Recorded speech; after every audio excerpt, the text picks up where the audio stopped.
Hey, my name is Shelly, and I'm here to talk about all the series that I want to start in 2025. So I have 20 series to talk to you about today. Some of them it's definite, like I'm going to start these series in 2025. Some of them I've kind of had my eye on, and some of them I actually don't know very much about, but I do want to check it out because they caught my eye for some reason or another. So I'm going to break it up by genre. So I'll start with sci-fi, adult fantasy, and then I'll end with romantasy / YA. Without further ado, let's get started. So the first series that I want to talk about that I aim to start in 2025 is a series that I've had on my TBR for years, probably about 10 years now, and that is Hyperion by Dan Simmons. Full disclosure, I have read the first chapter and kind of put it down, so I did get a taste of it, but I feel like I'm the type of person that would really enjoy Hyperion. I really don't know much about the plot besides the fact that people travel through space in trees, which is super awesome and super cool. And the other thing is that the first book is basically like a bunch of people telling their life story on this mission to this planet. And the cover alone, the idea that they're like traveling through living trees is just, it's right up my alley. So I really, really want to pick up this classic sci-fi. The next sci-fi is also another classic, and that is The Book of the New Sun by Gene Wolfe. I actually have this book and I've been meaning to pick it up for a long time. Again, I don't know much about the plot besides I think it's following a executioner or a torturer in this like dystopian kind of like sci-fi fantasy world. And I heard it's like grim dark. So I heard this story really paves the road for the sci-fi fantasy like genre, which is like a subgenre in itself, and also grim dark fantasy. So honestly, I really want to check it out. I've heard it's one of those book series that you really either need to read slowly and carefully, or you need to read multiple times in order to understand it. I think I'm ready for it, but I think I need to be in the exact right mood to pick it up. So I'm not sure when I'm going to pick it up, but I do plan to read it in 2025. The next series that I want to pick up is actually an ongoing new series, and that is the Wanderlands series by Benjamin Lyer, and the first being The Failures. This kind of caught my eye, one, for the cover, and two, because it's been slowly creeping up in Booktube where a lot of people are talking about it. Not to mention one of my friends in Discord said that they think I'd like it, but they mentioned that there is a lot of swearing. And I told them that there's no problem because I swear like a sailor, but for some people that might be a turn off, so just so you know. The reason why I kind of put it on 2025 is because I saw that there's a graphic audio version of this coming out, and I love graphic audio. Audiobooks is basically like an audiobook with a whole cast of narrators and their sound effects. It's a lot of fun. Can be cheesy, but it's a lot of fun. It's about a group of unlikely heroes traveling across a broken mechanical planet. That actually sounds pretty freaking awesome. Very excited to check that one out. Those are the sci-fis that I want to pick up in 2025 at some point.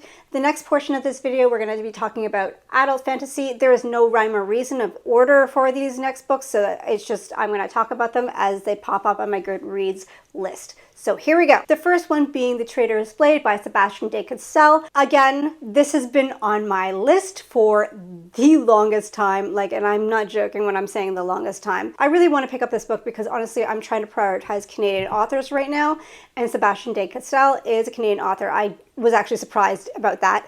The other reason why I want to pick it up is because I heard it's got a lot of great heart and humor, and I love a good humorous book when it's done right. Sometimes it can be a miss, so it depends on what type of sense of humor it is in this book, so I'm not entirely sure. But if it's like Joe Abercrombie humor, sign me up.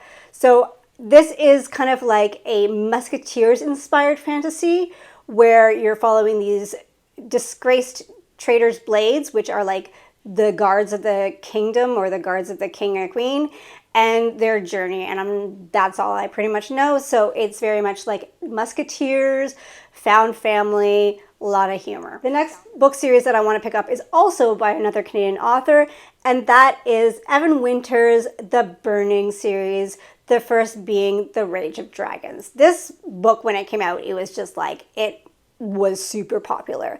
And then the second book came out and a lot of people had like, you know, mixed feelings. And then the third book, I think, has been postponed and I think it's coming out in 2025. So it's actually kind of a perfect time to be picking it up. This book is an African-inspired revenge story about a young man, I think, that loses pretty much everything, and he does everything in his power to get revenge on the people that took his life away from him. I know that there's a lot of like battle scenes and training montages, which is not really my thing, but I've heard so many great things about this book series that I do really want to check it out. Plus the covers are just phenomenal. Another book series that I've been meaning to check out for quite some time is Brent Weeks' Night Angel series. It was a trilogy, but now I believe that there's a fourth book that has been recently added to the series. So I don't really know much about this series besides the fact that it is about a young guy, and I think he becomes an assassin and is kind of trying to navigate this like underbelly of this like magical world. And I think there's like a found family aspect to it. So all of those sound great. Also, there is a graphic audio version of this, and because of that, it kind of jumped up on my priority list. So yes, I'm excited to check it out. So the next three series are connected together and written all by the same author, and that is Rob J. Hayes' new series that is like in a connected world. I'm not entirely sure which book to read first, so if you know, let me know down in the comments, or if you have like a preference of which one I should read first. But the first one being Demon, and that is the first book in the archive of the Godeater. Honestly, I love these covers. I was actually quite surprised by how small these books are. I guess these are technically novellas because they're under 200 pages long. So that's the first one. The second one is the first book in the Annals of the Godeater, Deathless. This is also a small kind of novella. The inserts of these books are just so beautiful. And the third being this giant chunky one. This is the cover, and this is, I'll just carefully, The Age of the Godeater Herald, and this is like the chunky one. So honestly, I'm actually quite looking forward to this book. I love Rob J. Hayes. He has such a great sense of humor. I love seeing him in interviews. I've been meaning to pick up this series probably since I got these books in the summertime. So yeah, let me know which ones should I prioritize. And the last adult fantasy series that I want to read is The Devils by Joe Abercrombie. Yes, everybody who is a Crombie fan, even if you're not a Crombie fan, is very curious about this book. I actually don't know anything about this book, and I kind of want to keep it that way. I want to go in completely surprised. But the cover alone, oh, it's so good. I'm actually making my way through the first law right now, and I'm loving it so much. I love his sense of humor. It just works perfectly for me, so I'm very excited to pick this up. I was planning to finish the first law before picking this up, but I don't think I can wait, and I want to read it with everybody else. This next portion of this video is going to be romantic fantasy and YA fantasy. They kind of go hand in hand together. The first one being a duology starting with One Dark Window by Rachel Gillig. I've actually been wanting to pick this up all fall, but you know, time got away from me. This is like a dark gothic romantasy series, and I have been trying to stay away from spoilers, but from what I know, the magic is very much like tarot card based, and there is something to do with a shadow demon. Judging by the reviews, I think it's something that I would really, really like. So yes, I want to check out this duology soon. The next series I would like to get to is Shadows and Crown by S.M. Gather, the first one being The Song of the Marked.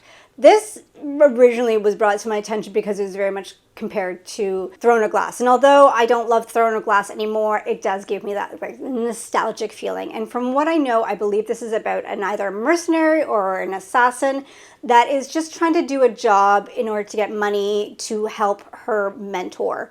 And I guess she gets caught up in a political struggle. I've heard a lot of mixed things about this series, but I honestly kind of want to try it out for myself to see if I like it or not. The next series is technically a urban fantasy series, and that is the Innkeeper's Chronicles by Alona Anders, the first being Clean Sweep. And everybody knows how much I love Alona Anders' Kate Daniels series, and I've been wanting to check this out for quite some time. This one kind of borders like sci-fi urban fantasy, but honestly, Alona Andrews is always a good read for me. And also this series is on graphic audio as well. The next series I've also talked about recently, and that is the Saga of the Unfated, the first one being in Fate, Inked in Blood by Danielle L. Jensen. I've mentioned this before in my other videos and I have yet to get to it. And I've been kind of pushing back because the sequel comes out in mid 2025. So I've been kind of pushing it back. This is like a Viking Norse inspired series about a shield maiden. I've heard so many polarizing thoughts about this. I've heard people love it and I heard people hate it. There's no like in between. It's one of those books that's just, it's like you have very strong opinions about it. So I'm not sure which one I'll fall into, but I do love Danielle Jensen's Broken Kingdom series. So I have a feeling that I'm gonna like it. The next series I've also mentioned recently, and that is the Gods and Monsters series by Amber V. Nicole, the first being the Book of Asriel. I have heard about this series for quite some time. And I've kind of saw it floating around Book Talk and Booktube. But what really kind of grabbed my attention recently is because it is like set in kind of like an urban fantasy setting, like a modern fantasy world. And it is enemies to lovers. And I've heard the banter is really good. And honestly, I actively search for enemies to lovers books. So this is why it kind of popped up on my priority list. It was originally a KU book, but now it has been picked up by a traditional publishing company. So that's very exciting. So yes, I do want to get to that soon. The next series is by an author I'm not a stranger to, and that is Cassandra Clare's The Chronicles of Castellane. That was really hard to say with a lot of C's. And the first being The Sword Catcher. That came out last year, and I believe the sequel is coming out in 2025. Besides the fact that the book was all over bookstores, I have not really heard too many people talking about it. I believe it is an adult series, but I think it's also advertised as a YA series, so I'm not entirely sure. I believe this is her first book that's not in the Shadowhunter world. So I'm very, very curious to check it out. I believe this is set in a world where it is very like there's very rich people and there's very poor people. And we're following an orphan named Cal, and he is an orphan for unfortunate reasons, and basically he's on a mission for revenge. I try not to read synopsis too in depth because sometimes they do give spoilers. So that's kind of the idea what I got. So if it's actually not about that, please don't come at me. The next series that I would like to get to is Fae Alchemy by Kelly Hart, the first being Quicksilver. This book is literally blowing up. And I wanted to read it in 2024, but I always wait for the sequel before starting a new book, unless it's like by an author that I absolutely know, like Joe Abercrombie or something like that. So I've been kind of pushing back, but man, this book is blowing up. I do know it's about Fae, and I kind of avoid books when it has like Fae involved, but I've heard that the world is very unique and there's a lot of like interesting creatures like elementals and stuff like that. I believe it's about a young woman who has mysterious powers and she gets involved with death or something equivalent to death. I'm so tempted to pick it up soon, but I gotta push back until the sequel is announced. The next series is actually recently added to my TBR, and that is The Gathering of Dragons by Mila Vane, and that first one being The Heart of Blood and Ashes. This grabbed my attention because of the whole enemies to lovers, like I mentioned before. From what I know, the main character is the daughter of like a clan or a kingdom, and she gets kidnapped by the warring kingdom, and the warrior realizes that this woman is not exactly what he planned, and things ensue from there. So yes, this is another one. So another series that I would like to get to in 2025 is the Plated Prisoner series by Raven Kennedy, and the first being Guild. This is another example of a KU series being picked up traditionally and becoming traditionally published. I know that this is kind of like a Midas retelling where there is a greedy king and there is a girl, I believe, that's made out of gold or something like that, and she's basically held prisoner because she's gold. Like a lot of Romantasy series, I've heard that the first book is kind of the weakest, but if you get past that and get into the second book, it gets bigger, it gets grander, it gets more epic. So I kind of really do want to check it out. Plus, I've heard from a lot of people that I trust that it's a really fantastic series. And the last series that I would like to check out in 2025 is the Wicked Games series by Kaylee Smith, the first being Phantasma. I don't really know much about this series. I will be perfectly honest, what grabbed me was the skull cover. Anything with the skull, I'm like, yes. I do know that it's about two sisters that are dealing with their mother's recent death, and one of the sisters inherits their mother's like death-like powers, and then they both inherit their mother's massive debt. And in order to pay the debt, the other sister decides to participate in these like hunger games, competitions to, I guess, get money. and that's all I know. I know it's like a mixture of horror, gothic, and romantasy. I mean, all of those are like check, check, check. So this is why it's made it to my list. Those are all the series that I want to start in 2025. I'm sure that there are more series that I'm going to get to and want to start as the year goes on. But right now, those are my priority series. Comment down below. Let me know your thoughts. Have you read any of these series? What are some series that you would like to start in 2025? As always, my socials are down below, and if you like this video, please think about liking and subscribing. And thank you so much for watching, and I hope you have a lovely day. Bye!